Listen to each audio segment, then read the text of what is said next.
Welcome to the Dating After Divorce podcast. I'm your host, Shade Curry, and I believe every divorced woman deserves a romantic relationship where she feels safe, loved, and cherished. You can create the most amazing life after divorce, and I will teach you how.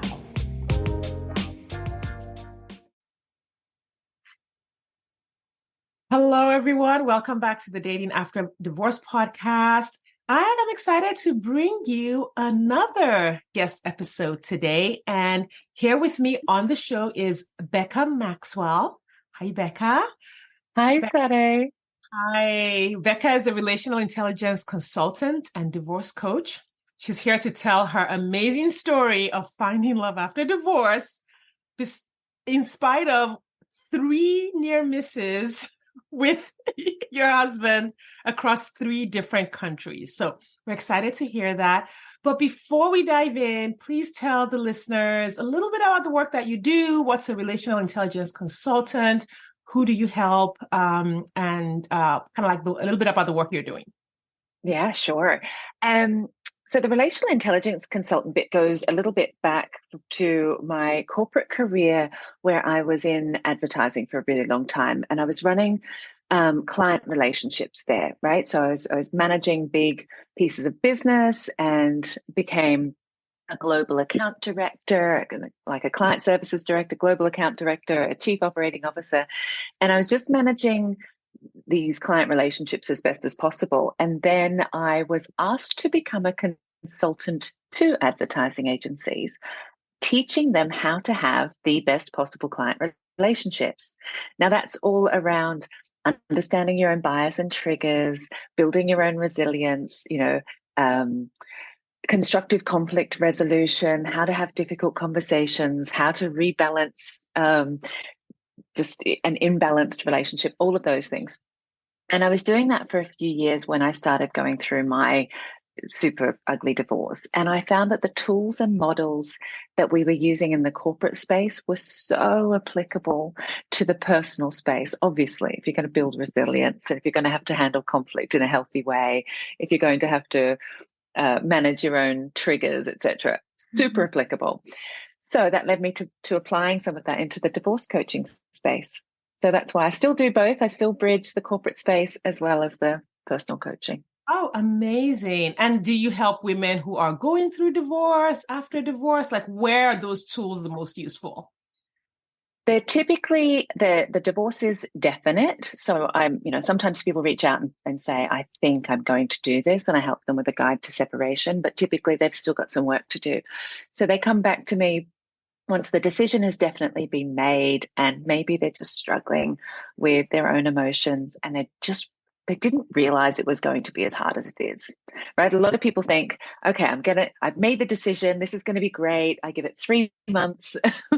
Actually, it takes like 3 years, and it's not always great. And people are surprised by that. So they reach out and they're like, I think I need some help. Yeah. I tell my clients, I mostly help women who are dating after divorce, but every once in a while, some women will come to me who are thinking about divorce or getting ready for a divorce or in the middle of one.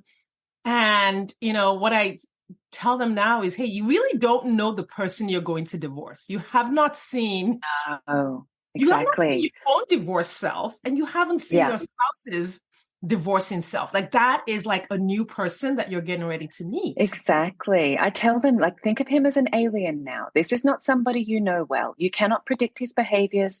You cannot predict or try to understand what motivates him, because he is an alien to you now.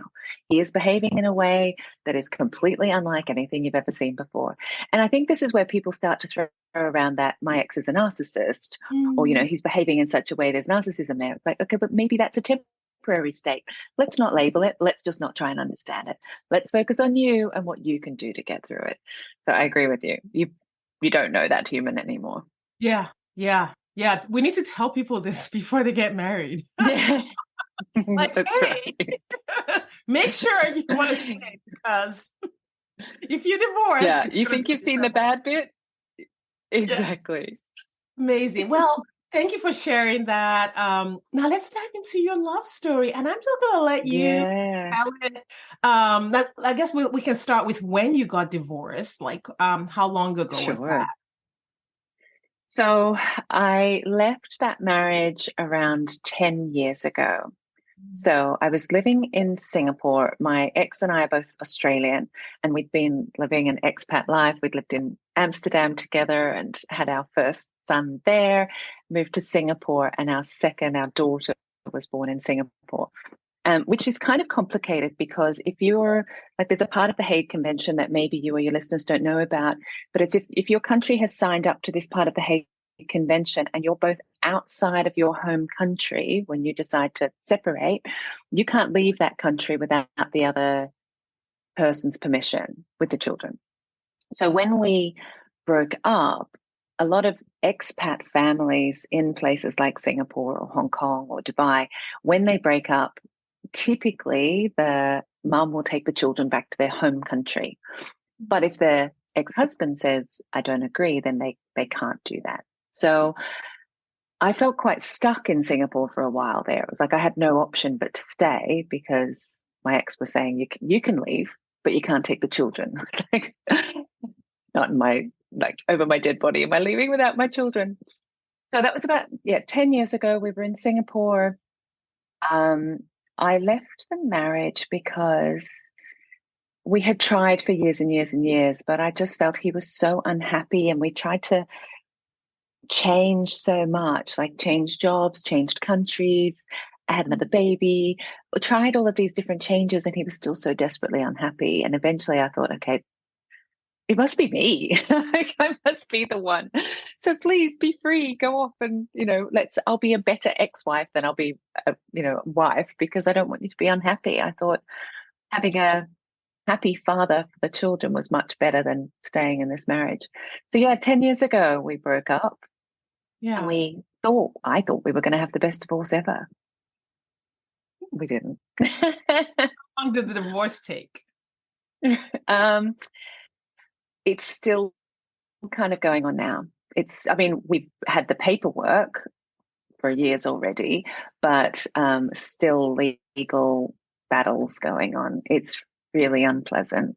Yeah. So 10 years later, and I have a colleague who she specializes in high conflict divorces. And I think yours sounds like would be one of those where it's Definitely. just out of this world, out of proportion to the situation. It is. And that's why I'm so highly motivated to help women do whatever they can to avoid a high conflict divorce. And if they can't, how to focus on having a beautiful life anyway, right? How to be okay with this uncertainty and ugliness and still raise beautiful children and still have a beautiful life. Yeah. Yeah. Amazing. It sounds like you've done that. Like we can skip over the divorce. For sure. For To sure. the happy part. So, yeah. Do you want me to go into the dating part? Yes. So let me ask first, when that moment, like the moment when you got divorced or you were in the middle of the divorce, what were your thoughts about being in a new partnership ever? Like, did you think I'm never doing this again? Or were you like, I think there's someone out there for me? I because I lived in Singapore, so that Singapore is in Asia, and there's this awful stereotype that middle-aged white men go to Asia and they meet these beautiful young Thai women who are, subservient and generous with their love and affection. That I figured I'm going to be a 40-year-old white woman in Asia. Like, I'm going to be sexless for the rest of my life. And how scary is that? And I still thought that's got to be better than the alternative. I genuinely did think I could possibly meet somebody and didn't really care if I wouldn't. I love love. So I didn't assume I would never meet anybody. I just figured my circumstances would mean it would be very, very challenging. And I hear that all the time from people in Asia. It's like, I'm never going to meet a man here. Well, it can happen. It does happen. Yeah. And it's interesting. I think when our brain has this fear of something that we can't do, we project the reason out on something else. The thinking is exactly the same as I hear from women in the United States. I'm never going to find a man because I'm 40 and I'm this. And the reason and I've got children and all of that. Yeah, but the reason is the men out there want younger women. And I guess an expat in your location, the reason is, oh, there are these beauty. So it's almost like we look outside of ourselves for something to blame, Yes. right? And make up a story about, well, this Yeah. situation is what's causing what's And going I on. was okay with that. Like I predicted that that would be my future. And I thought, well, I'm just going to have to make peace with it because I just don't want to be miserable. I don't want my ex to be miserable. We will be better off if I'm sexless for the rest of my life. Thankfully, I wasn't, and I'm not, but I thought I was going to be.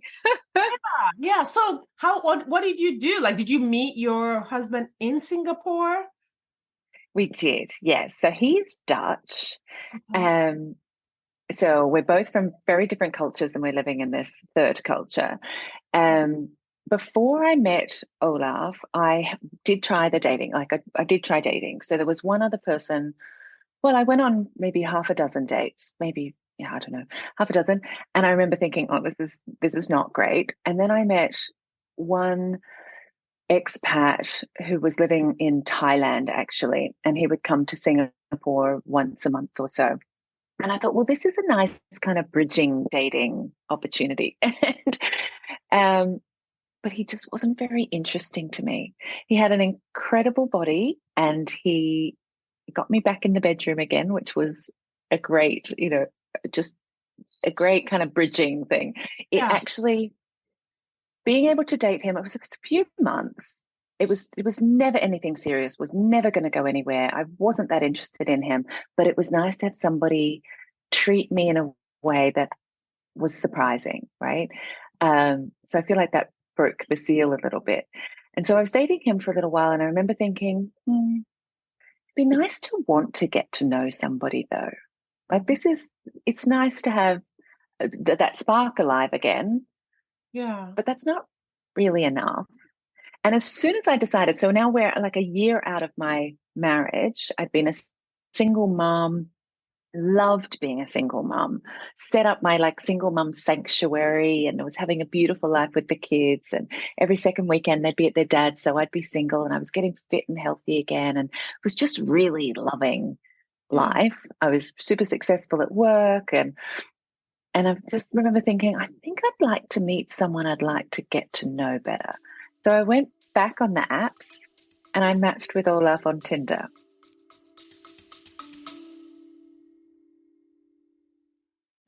Do you wonder exactly how divorced women just like you are meeting eligible men who want a real relationship and a commitment?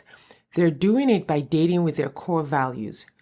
Your core values are the GPS that lead you to the partner you've been looking for. When you use your core values on dating apps, text messages, and at social events, you will easily connect with your true match partner without chasing, settling, or wasting time with non-committal men. I have taught exactly how to do this in the 2-hour Core Values Dating Blueprint course available on my website, shadecurry.com/dating. That's SADECURRY.com/dating. You will learn exactly how to identify your core values and use them on your dating profile, how to ask the right questions via text, and how to tell the right stories on dates so that you attract the right people and repel those who aren't right for you. If you're ready to meet your true match, hop over to shadecurry.com/dating or click the link in the show notes. Now back to the episode. Amazing. Yeah. Yeah. Love that. I also love that you met him on Tinder because of all the apps that freak everyone out, Tinder is like, oh my God, That one. on Tinder, Really? there's nobody decent on Tinder, is what I hear. And I'm like, well, you don't have to date anyone who isn't decent. Like, if a No, person, exactly. You just yeah, got to look around. And I'm not saying there's wonderful men all over Tinder, and I'm sure I matched with plenty, but it was only after I'd made that real decision for myself that I wanted to get to know somebody. And then he and I chatted for a month. Like I wouldn't physically see him. I didn't agree to meeting up with him. Like I said, I'd been on other dates, but I liked him so much. I liked his chat so much that I didn't want to ruin it by meeting him in person and not liking him. he ask you out and you said no, or you just said So many wait? times, yeah. I was like, no, I'm really busy. My daughter's birthday's coming up. I've got all of these things and I've got work and blah, blah, blah. So I put it off. And we were even at this point, like we'd swapped actual phone numbers and having voice calls up until 2 o'clock in the morning, like falling asleep at the pillow, until finally he said, enough, like no more excuses. I'm picking you up downstairs, at this time, be ready. I was like, I'm not ready. Daisy, like even with your own Yeah. insecurity and anxieties, the person who really wanted to get to know you was willing to be patient. Yeah. And he Well, really to a was. certain And extent, he was willing to be patient. a month is a long time of chatting, right? Yeah. Because of course you need to know if you've got chemistry in person as well. So it was quite a long time. He was very patient with me. Um, and I'm delighted to say there was chemistry immediately. I'm Yeah. so relieved, right? I was so relieved. And I think it was like by date 3, we knew we really had something special. It was unusual. Like we weren't even sleeping together yet, but we knew that there was something really unusual here. And that's when I started unpicking the threads. Like you said, 3 near misses across 3 different countries, and we started unpicking that as we got to know each other. So I'll go into that. So he's from the Netherlands and I'm from Singapore. As I said to you, within my previous marriage, we lived in Amsterdam for a while. So obviously I wanted to talk to him about how much I loved living in Amsterdam. And, I absolutely loved it. What an incredible culture. And he asked me, where did I live? And obviously we were talking about the different neighborhoods. And we discovered that we had owned homes on the same street in Amsterdam at the same time. The Like same street. You that's were neighbors. the same street, right? I mean, it's a long street, but it's still weird. This is a big city on the other side of the planet. He's not even from Amsterdam. He's from another part of the Netherlands, but he and his ex-wife had owned a house on the same street that me and my ex-husband had owned a house. So that already was a bit like, oh, Yeah. wow, that's weird. And then we also discovered that he had lived, because he came to pick me up from where I was living in Singapore. He said, "Do you know what? I've lived in this condo too." I went, "What?" He Like said, when set of "Right." buildings or the It exact. was, yeah, no, not the exact home, but the same set of buildings. So it was a cluster house complex, which is all of these little houses built around multiple communal pools. Mhm. So it's the kind of compound, if you like, where you can have your door open and kids will just run in and out, and they'll, go to a friend's house and share meals beside the pool. Yeah. It was single mum heaven. I loved it. And he said, yeah, he and his ex-wife and daughters had lived in the same condo, the same cluster house complex that I lived in. Again, I was like, oh my God, that's spooky. Who does that happen? Like, that's weird. All right, Yeah. weird. Um, And then, dating a little bit longer. At one point, he sends me his email address. And I'm like, oh, that's weird. I've already got your email address in my computer. Like, I typed in Olaf and his whole email address came up. I thought, what? How could I possibly have your email address? We've never met, right? And we figured out the third country that we had a near miss was in the Philippines. There'd been a super typhoon in the Philippines, must be 8, 9, or must be 10 years ago now. And in Singapore, we were so affected by that because a lot of your home help and a lot of the early childhood educators in that part of the world come from the Philippines. And it's like this community has given so much to our, quality of life, that the devastation of their country was just so impactful.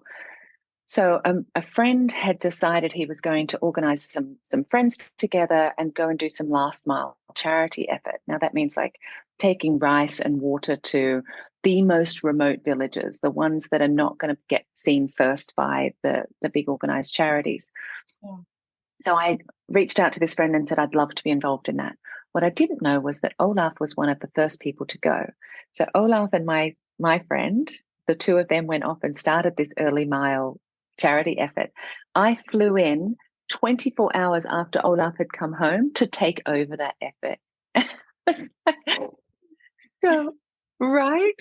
So again, we was like these two people just missing each other, because when I went to volunteer in the Philippines, I hadn't yet decided to leave my husband. So when we owned homes in Amsterdam, I was still married. When we were at the cluster house complex, that was at different times, he was married, right? And in the Philippines, I hadn't quite left my husband yet. And it was only a year later that we matched on Tinder. Amazing. And it sounds like somehow like the universe, God, was saying, okay, well, if you Right? meet each other ahead of time, it's not going to work. And I really want to make Yeah, sure exactly. Stop, not yet. I are in that space and in that, energy to connect. And that's one explanation for it, which I'm okay with the energetic spiritual explanation for it. I also have another theory around Go things on. like that I tell my clients. I say, your person is already in your orbit, first of all, because we're like, give or take a couple of degrees away from Yeah, away everybody. from everyone, like a few degrees away from everyone on the planet. And then secondly, if you're living the life you want, like volunteering during a natural Yes. disaster, living the expat life, exploring the Yes. world, your orbit is full of people doing the same thing, people with the same interests, with the same intellectual ideas, with the same direction in life. Yes. The And same so, values. same values, yeah. And so I'm always like, there's a spiritual, but I think the spiritual and the natural and the math Yeah. work Yeah. together to make it so possible and so close to us to have what we want. Yeah, absolutely. I agree with that. I think I think one of the reasons I didn't imagine that would happen would be because in expat society, so much of it, you can get so distracted by the opulence of life, right? As expats, you get to live a different kind of life in places like Singapore and across Asia. It's an existence you wouldn't have access to at home.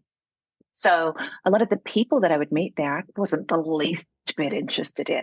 Like, they were not aligned with my values. They were just wanting bigger cars, bigger whatever, bigger, faster, better, stronger. That's not me at all. And then I go and meet this wonderful man who's volunteering in the Philippines and who's like leading community efforts in different areas. Like, he's pretty different. He's quite wonderful. Obviously, he saw that you were different too, or at least he picked up on it. Could you, when you started talking on the apps, which I want to dive into, is because you did it for a month, I think it'll really be Yeah. valuable to the listeners what conversations that are going somewhere look like, right? When you truly Gosh, I connect don't with know. someone who's not necessarily like, you never know if the person you're connecting with is the person, in quotes, No. but they could be a person. So, like, there are some people that are like, oh, this is a viable potential partner. I will enjoy their company, versus someone that you're like, well, this is a hard no. Yeah. And Yeah. I find that a lot of women I talk to already approach the apps with the, oh my God, this is going to be terrible. So they don't actually invest enough in the conversation to make a judgment. Right. Like, I will Right. scroll through, I'm like, show me the conversation, open up your phone, share it on my screen. I want to see it. And they're like, he Why are wasn't, you shutting him down? Why is this? Yeah. like, he wasn't interesting. And I'm like, it's possible he wasn't interesting, but it's hard to tell because you didn't give it a decent effort. Right. And Yeah. so, what did your conversations look like? Like the first time he texted you or you texted him, like, how did you know, oh my God, this guy's different? Um, yeah, hard question. And it was such a long time ago too. Um, I think I was willing to enter into the conversation as like with multiple people. Obviously, he didn't go straight to the sex stuff. That was a hard no for me. I'm like, too soon. Like, I'm out. He also didn't suggest meeting up immediately, or at least, he continued to have those conversations even when I said no. So that gave me really good green flags, right? The fact that he was willing to wait a month. Um, I think it was asking how he spends his time, and the fact that he had so much going on was interesting to me. Not things that I had going on necessarily. I loved that he was a dad, so he understood my challenges with raising children with an ex-partner as well. So I love that we had that in common. And I know that's not ideal for a lot of people. They don't necessarily want to go into a blended situation. But I just felt that gave him a unique insight into the pulls of my time. Mm-hmm. I loved that he was very, very well traveled, right? And I'm well traveled too. So that opens up so much to talk about. Tell me about, the most interesting places you've been to, all of that. Yeah, I think it was just asking about how he spent time, and he was interesting to me. I Yeah. was genuinely interested in how much he was doing, which Yeah. is probably again why it took a month, because I was busy, he was busy. I know I've talked to some women who are like, oh, I have kids, so I don't have a lot of time to date. Should I wait? And I was like, well, the right person for you will understand that you have kids and they may have the same life. Like, Yeah, it sounds like you just put it out there, like, I'm busy, I got kids, which absolutely makes sense. and a big job, and all of the things. Yeah. I think I was also pretty clear to say, I don't know what I want from this, but I really do know that I want to get to know you before I invest too much of my energy and time, right? I want to get to know you. That's my intention here. And I think being clear with that helped, because it kind of lowered that barrier of who does he need to be. Actually, you just need to be yourself, because that's what I'm here for. Mhm. And I think I made a safe space for him to be himself too, I hope. I mean, I was certainly very open and clear with him. Yeah. Did you have other conversations with other people that were interesting, or was he like the one person that was really interesting? Um, but like I said, I did make it to date to other people, but it was nothing like this. I think I went too quickly to meeting them, and that ended pretty quickly. It was like, okay, I'm I'm dating a stranger, right? I'm across the table from somebody I don't know anything about. It's I'm trying to do those discovery questions in the moment. I'm finding it hard. And I don't think I'm a socially awkward person, but I felt that pressure was too much, and not knowing what their intention was, not even knowing what my intention was at the time. You know, I found all of that juggle really, really challenging. So by the time Olaf and I made it to an actual date, it was more just like, we want to check that the chemistry we have already is real in person. So I know a lot about you. I'm not starting from zero.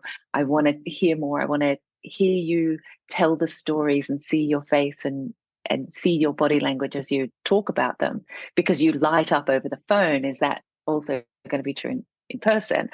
So it didn't feel like I was starting from zero. I was, Yeah. already invested in this person. So that's quite Amazing. I lovely. love that. Yeah. One of the things I teach my clients is, again, not to jump to that first date. I'm like, we need to have because my goal is always, I'm like, I know I don't know how many dates each person is going to go on before they find their person, but I Yeah, want them to be good dates. I'm like, my biggest goal is to just make sure they're not having any bad dates. And for the most yeah, part, we're generally successful in creating that.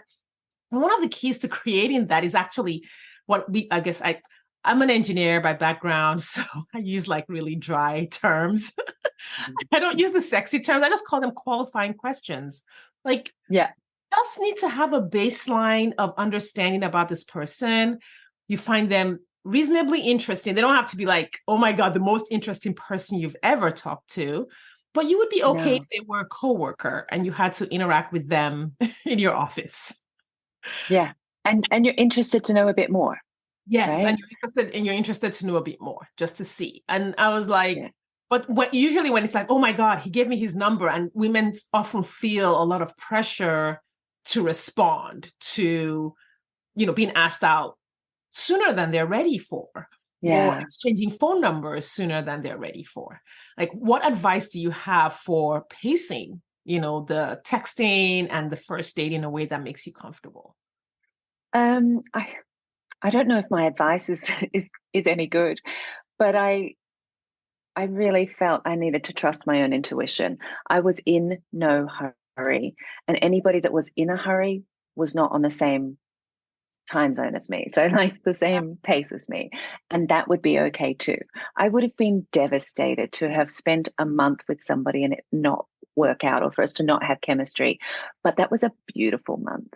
So I would have preferred to have had that and lost it than to have rushed it too quickly and realized like I couldn't cope.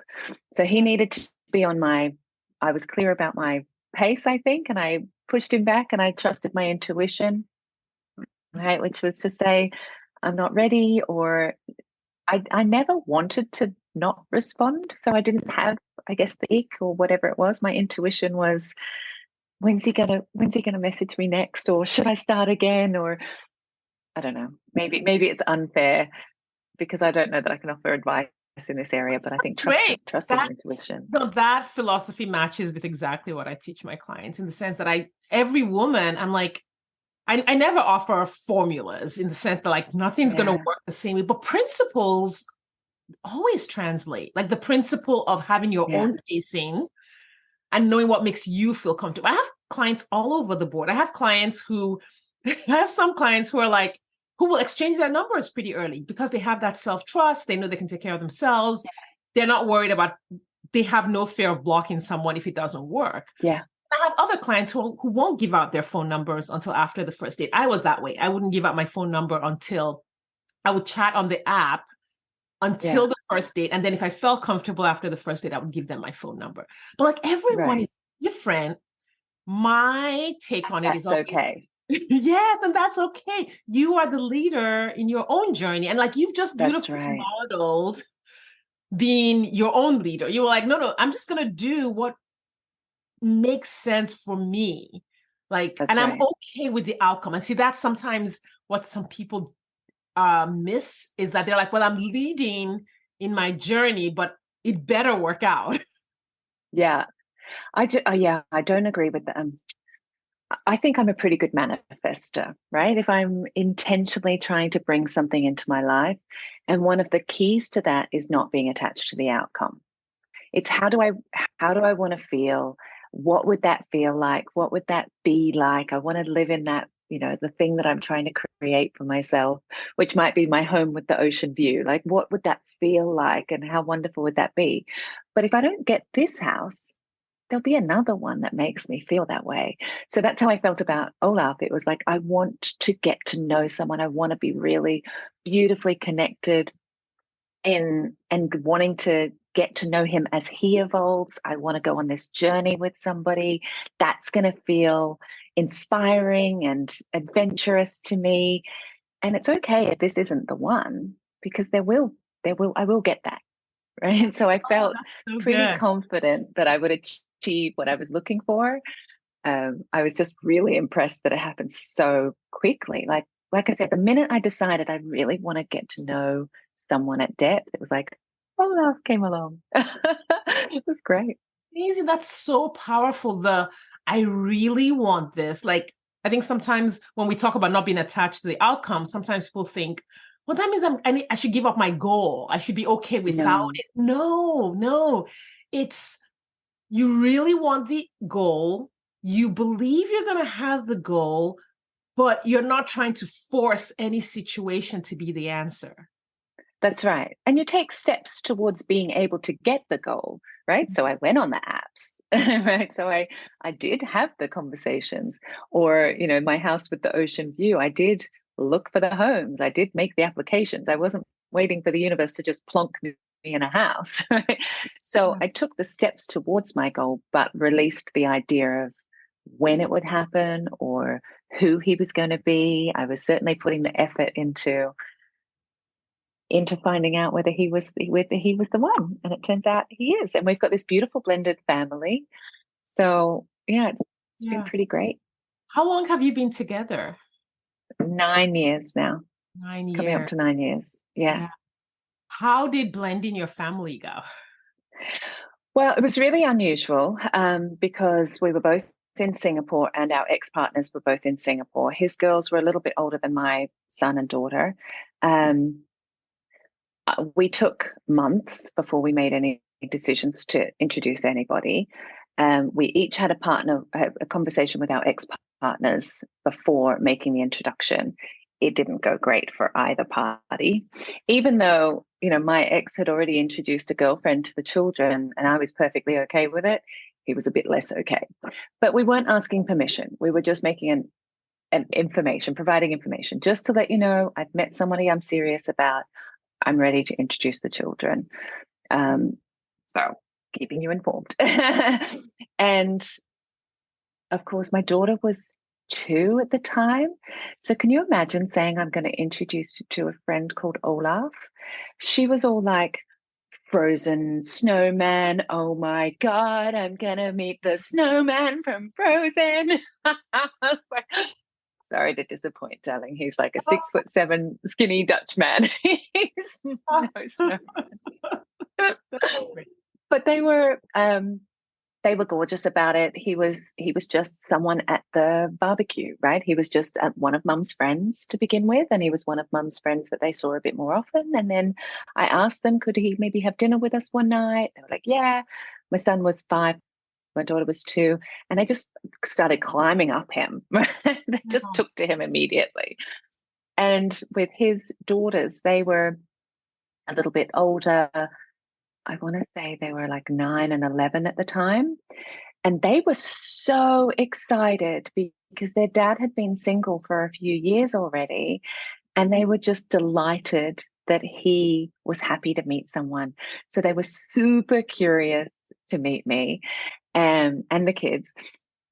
And they saw a video of me and the kids before they actually met me. And it was a video for his birthday. The kids and I did like a little dress up and we did a dubbed video of happy birthday and we had wigs on and we're being really silly. And the girls saw that and went, oh my God, we can't wait to meet this fun family. So it was gorgeous. I'm going to steal that It idea was for my clients because we always brainstorm. Like for every person, we brainstorm the best way to introduce their kids because they're all age ranges, stages in the relationship. That is one that we haven't done yet. Yeah, it was really cute. I can send you the video. I mean, it's so cute. And it's just like, yeah, singing a happy birthday to him all just dressed up. And it did give the girls access to us without us feeling at all vulnerable. Right. Because we weren't saying, hi, I'm Rebecca and I'm going to be your stepmom. Like that, there was none of that. And then the other thing that we did was Olaf spoke to his girls about when we would meet for the first time and would they like to plan a day of activities. Mm-hmm. And so it was the girls that came up with what we were going to do together. Already they were in a good space about it. Already they were excited. And then they said, well, we want to do this like fishing activity where we go and this little local place where we go and catch some fish. And then we'll come back to the house, my house, and do some sushi making. And so the girls even practiced at their dad's house. How are we going to make sushi and what kind of seaweed do we need and what stuff do we need? So that when they came to my house, they could teach my little kids how to make sushi. And I think that was it. We had these kind of 2 activities together and then they went home. Super successful. What gorgeous girls to think of that, right? And from there, we very quickly became a beautiful blended family. We'd have one weekend with all 4 kids and one weekend with no kids, which is the best way to date someone. It's so good. Yes, I love that because it can very quickly become about the kids and not about the relationship. True. Yeah, so this was great. We had family weekends and we immerse ourselves in the family stuff and then we would have our alone time and we would stay in bed all weekend and that was wonderful too. Beautiful. I mean, that's so amazing. Your story sounds so beautiful and you just gave so many without planning it, so many tips on how to do this well. So I love all of the ways that you and Olaf just created this. And thank you just so much for sharing all of this and giving us that behind the scenes interview. Yeah. No worries. I mean, there's been some struggles, don't get me wrong. It's Olaf's ex-wife has never been very happy to have me in well, to have me in his life, I suppose. I'm not quite sure what her journey of grief was from the marriage. And so a little over a year after we blended our family, she said, look, I want to move back to the Netherlands. I'm not going to meet somebody here. I want to set up my own life, and I need to take the girls with me. And he was absolutely devastated. We were absolutely devastated. And we had to let the girls go back to the Netherlands. So they repatriated back to the Netherlands, and now we had a long distance blended family. And that was just a little bit before COVID. And so through like we would then go on big holidays together. So we'd spend Christmases together, we'd have summers together, but we no longer had the weekend off, weekend on, but we still had the blended six of us family. And now they're off in college and we're on video calls with them all the time. We Yeah. don't see them as much as we'd like to. Yeah. Yeah. That's hard. That's I can imagine that that's a challenge. And that's the twists and turns of this, marriage, divorce, remarriage, blended family journey.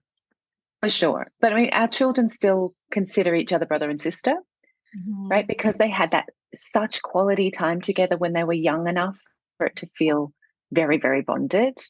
So while it's now been a few years, we haven't seen the girls since pre-COVID. So it's been, what, 3.5 years since we've seen them? Wow. But we're still on video calls, and their dad has been back a few times to the Netherlands to see them. It's just such a long way. But yeah, Yeah. we're still very much family. Yeah. I was gonna ask if, you know, how do you like I know every family has conflict, healthy conflict, and you have this, skill with relational intelligence. Like, how have you brought those into your this journey of just like dealing with the divorce, conflict in Yeah, your relationship, yeah. blending the family? What are the key items that have been useful to you? I think one of the biggest tools has been, because my high conflict divorce has gone on for so many years now. One of the biggest tools I've had is in protecting our family unit. And there was a period there where I was being dragged into court, and it was there was a lot. And we're in Singapore, and it was so overwhelming. I was seeing a therapist. I said, look, I'm meditating, I'm seeing girlfriends, I'm exercising, I'm looking after myself, I'm eating well, and yet I cannot cope. Like it's so much. Um, and the therapist had said, look, sometimes the only way out is through. Just keep going. You'll be okay. Just keep going, focusing on doing all of those things that you're doing. But the tool that I used most in that highest of conflict, most challenging times, was to make an appointment during the day with Olaf. And I'd say, we have an appointment at 8 o'clock every night where we're going to talk about this. Right. Because so much would happen throughout the day and it would distract me. And I'd think, oh my God, what if I lose the children? Or what if I lose my job and I have to leave the country without the children? Or what if this? Or what if that? Or what if he wins all of the money? Or, ugh. And it can be so distracting that it becomes all consuming. But in making that kind of appointment, and it was like 10 minutes at 8 o'clock tonight is when I'm going to think about that. So I could tell my brain, it's okay. I understand your worry, and I will address that at 8 o'clock tonight. And every time a little trigger would come up, I'd be like, I'll address that at 8 o'clock tonight. Okay, I'll deal with that later at 8 o'clock tonight. And so Olaf and I would sit on the terrace with a gin and tonic, and we'd be like, I just need to get this out. This occurred to me, and I worried, and blah, blah, blah. And sometimes that conversation would go for 30, 40 minutes, but we would aim for 10, be like, okay, that's it for today. Let's wrap that up. We're not talking about it again until tomorrow. And I found that really useful because it protected our family from the spillage of all of that energy. And it told my brain, it's okay. You don't need to keep interrupting me with this. I will think about it. I've got an appointment to deal with you. Oh, that's powerful. That is so Good, isn't it? powerful. Like I know my brain has a lot of chatter, and I keep a little I'll keep a text actually have one open on my computer where I'll be like, okay, the brain's chattering while I'm working or while I'm getting ready to see a client, and I'll write all those things down. And then at the end of the day, I have a Yes. list, or I'll transfer it to my to-do list. But I haven't ever set an appointment to deal with it. That Yes. sounds amazing. I'm like, okay, I'm going to try that It's tomorrow. good. It's good. And it was good too that I was able to have that appointment with Olaf because it impacted all of us. It impacted our whole family. And it also allowed me to say things out loud and for Yeah. him to be part of that journey and also help protect me and the family as well. From the last thing I ever wanted was using language about my ex-husband that would affect my children's relationship with him. I Yeah. didn't want to be the person who was saying ugly things. Like, it was important to me to behave with integrity. But if I was being sidetracked by that ugliness all the time, I'm not sure I would have been able to. Yeah. So Yeah. it was really important. What's their relationship with their dad like now? Just high level, we don't have to do detail. My daughter doesn't speak to him. My son tries to call, or he's happy to call every now and again. So we've said on Sundays he'll be expecting a phone call from you, and my son will call if he wants to. Yeah. So it sounds like you've left that up to them to decide the kind of relationship they want. Yeah, I have. I have.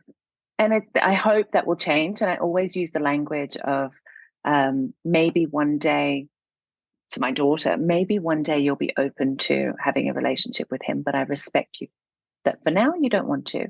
She gets upset if I try to remind her too much. I've told you I don't want to. Mm-hmm. Honey, that's perfectly okay. I'm not going to force you to, but maybe one day you'll be ready. Yeah. So I just don't want there to be a closed door. And for my son, it's very much, he's a long distance away, so the children couldn't see him physically if they wanted to. And I've said to him, well, maybe there will be an opportunity for that someday, but Yeah. it seems unlikely for now. Yeah.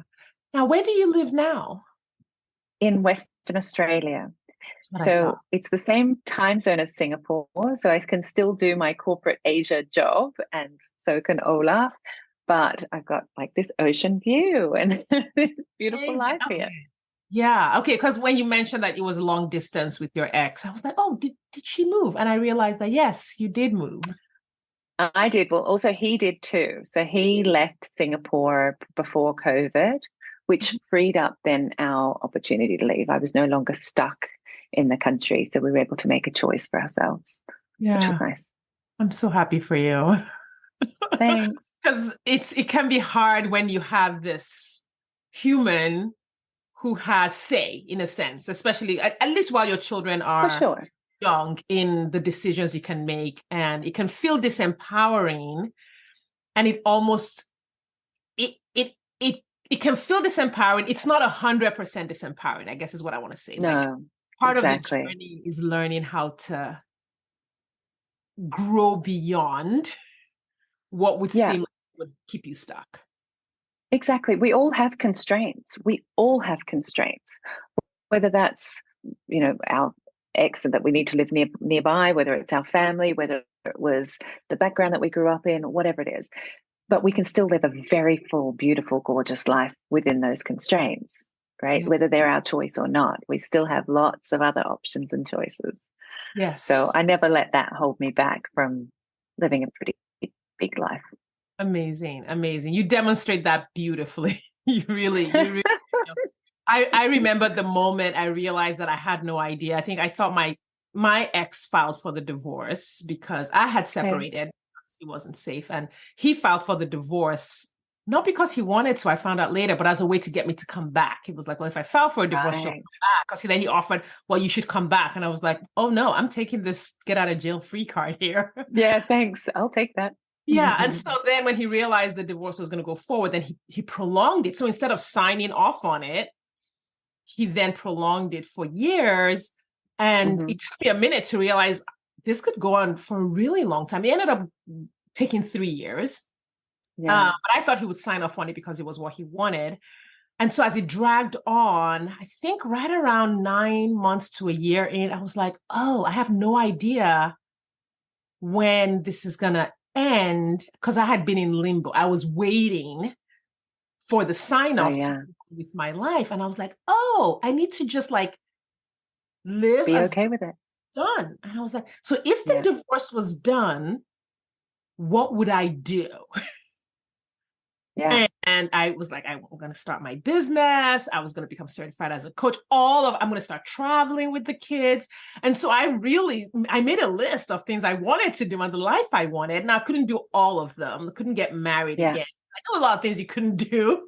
I couldn't move because, of the kids. But I was like, what is this whole gigantic list of things I could do? Exactly. And I started to do those. Yeah, exactly. I'm sure you know the model, the circle of concern and the circle of influence, right? Or the circle of control and the circle of influence. It's like, okay, I can't change all of these things out there, but I can change my attitude. I can control how these things impact me. I can control the energy that I bring to my days. I can control how I hold on to peace despite chaos around me. So I very much agree with being empowered by those things we do have choice over, rather than being distracted by those things that we're concerned about. Yeah. Oh, Becca, this has been such a great conversation. I could talk to you all day. Thank you so much for sharing. Anything you would have loved to share that I didn't ask? Tidbits? No, I love being able to talk about this part of my story, right? Because in my podcast and in my work, it's all very much around the divorce. I almost never talk about Olaf, even though he is a big part of my post-divorce or even through divorce journey, a joyful part. I almost never talk about him. So it's been really nice to share that. Thank you. Oh, absolutely. It's been a delight to listen. And, I have a feeling you're going to be back on the podcast. Like, I think there are things Great. to and talk about. But thank you so much for being here. I know many of the listeners are going to want to connect with you, follow you online. Could you please just kind of remind us who you work with, the work you do, and then where to find you on the internet? Yeah, sure. So I'm Becca Maxwell. You can find me at Do Divorce Right. So on Instagram, I'll respond to DMs on Instagram. That's probably the best place. My website is Do Divorce Right. And I work with women predominantly who want to make sure that they have an intentionally positive divorce. Amazing. Amazing. We're going to have high conflict or not. Whether high conflict or not. Yes. We'll have all of your links in the show notes. So listeners, we just want to thank you for joining us for this one. I hope you guys enjoyed this conversation as much as I did. Please follow Becca, connect with her.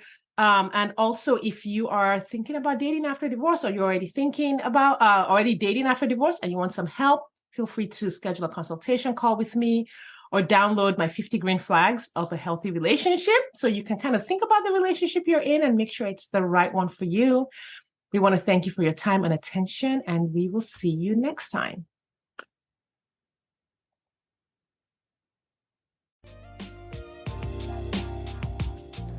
Thanks for listening today. If you are ready to get married after divorce, I want to invite you to download my free 8-video training specifically designed to help divorced women date with ease and get married again. Head over to sadecurry.com to get started.